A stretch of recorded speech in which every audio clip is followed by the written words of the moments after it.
വേളാങ്കണ്ണി. ആ ദൈവാലയ പരിസരത്തെത്തുമ്പോൾ ആളുകളിങ്ങനെ ജപമാല കയ്യിലേന്തി ആ മണലിലൂടെ മുട്ടിലഴഞ്ഞ് പരിശുദ്ധ അമ്മയെ ലക്ഷ്യമാക്കിയുള്ള അവരുടെ യാത്ര. ഒരു ഹൈന്ദവനായ ഒരു കുട്ടിയുടെ മുമ്പിൽ അമ്മ പ്രത്യക്ഷപ്പെട്ടതാണ്. ആ അമ്മ ആ ബാലൻ്റെ കയ്യിൽ നിന്ന് ഈ പാല് വാങ്ങി ഈ കുഞ്ഞിന് സന്തോഷത്തോട് കൊടുക്കാം. ഈ അമ്മയെ മറ്റുള്ളവരാരും കാണുന്നില്ല, എന്നാലും പ്രത്യേക രീതിയിലുള്ള ഒരു വെളിച്ചം അവിടെ സംഭവിക്കുന്നതായി അവർ രേഖപ്പെടുത്തുന്നുണ്ട്.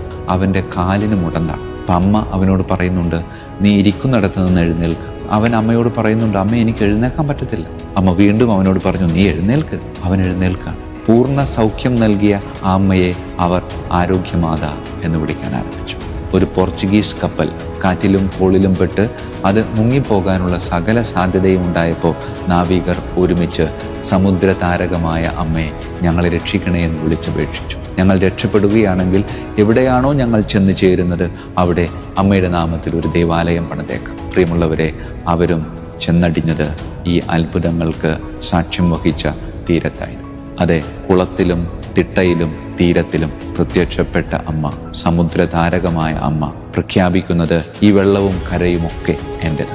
ഈ ഭൂമി മുഴുവനിലും ഞാനിങ്ങനെ നിറഞ്ഞു നിൽക്കുന്നുണ്ട്. എൻ്റെ മകനായ ക്രിസ്തുവിൻ്റെ അടുക്കിലേക്ക് ഈ ഭൂമിയിലുള്ള നിങ്ങളെ ഓരോരുത്തരെയും എത്തിക്കുക എന്നുള്ളതാണ്. പലരും വേളാങ്കണ്ണിയിലേക്ക് പോകുന്നത് ഒരു ആത്മീയ യാത്രയായിട്ട്, പക്ഷേ അവിടെ നിന്ന് തിരിച്ചു പോരുന്നത് ഒരു വിനോദയാത്രയിലേക്ക് വഴിമാറും. അങ്ങോട്ടുള്ള യാത്ര ആത്മീയതയും ഇങ്ങോട്ടുള്ള യാത്ര ജഡികതയുമായപ്പോൾ അമ്മ ഒരു മുന്നറിയിപ്പ് നൽകി.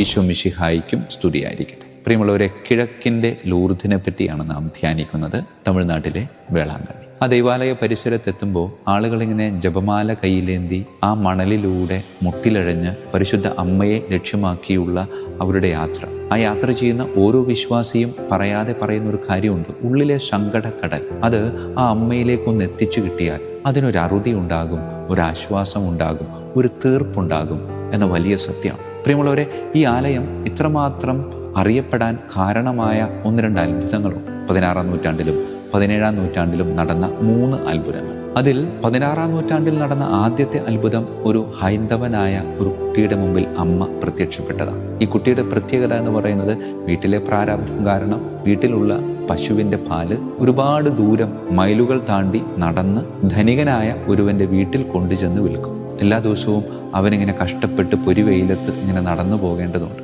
ഒരു ദിവസം ഇങ്ങനെ നടന്നു